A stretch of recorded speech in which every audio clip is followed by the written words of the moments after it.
Hello. Okay, next tutorial.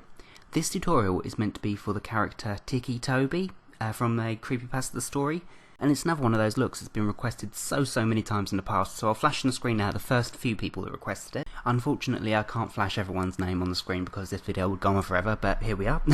And the first person who requested it was Ralph Snow, so I'll pop your name there, so thank you so much, but thank you everyone that requested this look.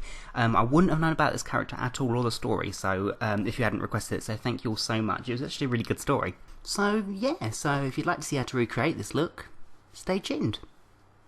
So the first thing I'm going to do is cover my mouth. Now the reason for that is, I know in the story it doesn't specifically mention that he has anything covering his mouth. It doesn't even mention that he has glasses on, or anything really, aside from the fact that he's pale and got cuts on his face. But the fan art paints a really specific picture of how Ticci-Toby looks, and he's got this kind of like a neckerchief pulled up type thing that shows this kind of grin pattern on it, and I thought I might as well do that with latex. Why not? But yeah, consequently I'm not going to be able to talk in this tutorial, so I'm going to do a voiceover. So I'm going to take some liquid latex and a sponge, and I'm just going to stipple that all the way from ear to ear. I'm going to go over my mouth, and I'm going to probably stop at just underneath my nose, I think. So yeah, I'm going to cover that, do about 3 coats, and then we can work on layering it up with some tissue.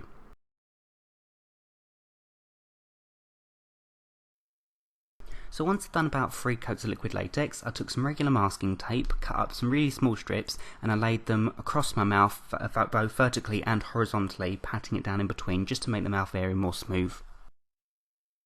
I then went over it with some more liquid latex. After a couple coats of that, I took some tissue, which I've already torn into, so I've got the thinner halves, and I applied latex again to the same area, and I patted down the tissue over the top of that and saturated it in latex. This just smooths it out and builds it up for me. I did this for about 7 coats in all to make the entire area completely smooth and to block out any trace of my mouth. So when you've done that and it's all dried and even, I'm going to take some 3rd degree, which is basically silicone, in parts A and B, and I'm going to use that to build up some lacerations on the right side of my face that the story says he has, and they're probably going to be like glass shards and stuff like that. So it works by mixing 50% of A with 50% of B, and I always mix it on a stainless steel spatula, because stainless steel palettes, it's just easier to clean off, and yeah. So with silicone, you've got a few minutes working time with it. So I apply it as I would with scar wax. I just apply it in the area, I smooth off the edges, and then I'm able to score it with my spatula right down the centre, just so it makes a raised area of skin and a really deep cut across it. Just make sure either ends of the wound is really blended out, so the line you scored through it just tapers off into the skin. So there we are. I've turned the lights down now so you can just see it roughly. I've done about 4 to 5 little lacerations. Doesn't really matter the pattern, I just wanted to make them as spaced out as possible really. So then I'm going to work on colouring the mask. So I'm going to take some Snazaroo watercolour in royal blue, and I'm just going to paint almost train lines basically across the mouth, evenly spaced apart.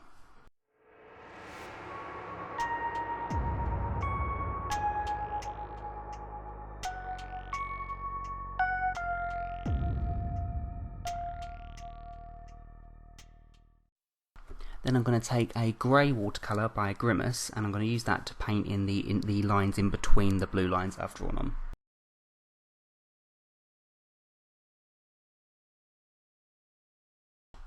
The foundation I'm going to use is going to be a really pale foundation. It's going to be the M.A.C Studio Fix Fluid in NW10.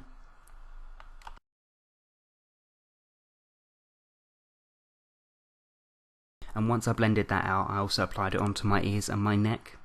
And I used some Grimas Translucent powder to set everything in place, obviously not pressing it on the mask, just my face and my neck.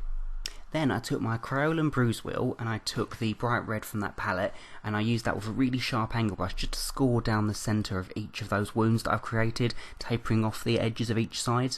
Then I took the dark blue from that palette, and I used that just to go down the centre of each wound, just to make them look a little bit deeper.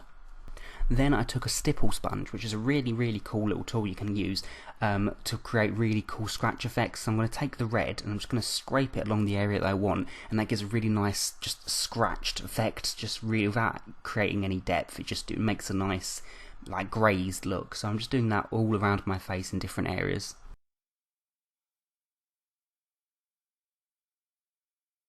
Then the fun part, fake blood. So like I did in my Scream tutorial, I'm going to take some fake blood that I've already watered down and a paintbrush, a really strong paintbrush, and I'm just going to flick it towards my face in random directions just to give the effect of just blood splatter as if he's recently killed someone or been in an accident. Yeah.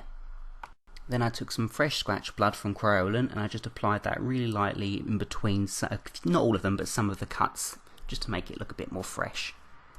Then I decided to use my trusty black hairspray just to dull up the face a bit and just the complexion, because I mean the story says that his skin is very pale and grey-like. Plus, I would like to apply a hairspray anyway, just to set the blood and keep everything in place, so this acts as both. Now, the reason I've not done any shading or bruising around the eyes is because of these. Now, I found on eBay these awesome round glasses that are similar to the ones that are drawn in most fan art of Ticci-Toby. These round, orange, very steampunk-looking glasses or goggles. But yeah, so they hide everything, so that's why I've not touched my eyebrows or anything. And there we go, so I popped on my wig, which is a short browny black wig that I've just messied up the fringe. I popped on my glasses and a hoodie, which I've just destroyed completely. I've cut it up and covered it in blood and sprayed it with black paint and yeah, really messed it up. And of course the look can't be complete obviously without the hood. And 2 hatchets. Now I could not for the life of me get hold of any hatchets or fake hatchets, so I had to make some. I bought 2 like tomahawk toys things from a party shop and spray painted them silver and cut them in half, so I hope that these will do. But yeah, so that's my Ticci-Toby look. So relatively simple, really fun to do. It is fairly dependent on the glasses though, so I'll try and find a link to these glasses and I'll pop them in the description bar below. But yeah, so that's my look. I really hope you guys enjoyed it. If you like it, please make sure to, you know, the usual, rate, comment, subscribe and all that jazz. And yeah, so until next time, bye.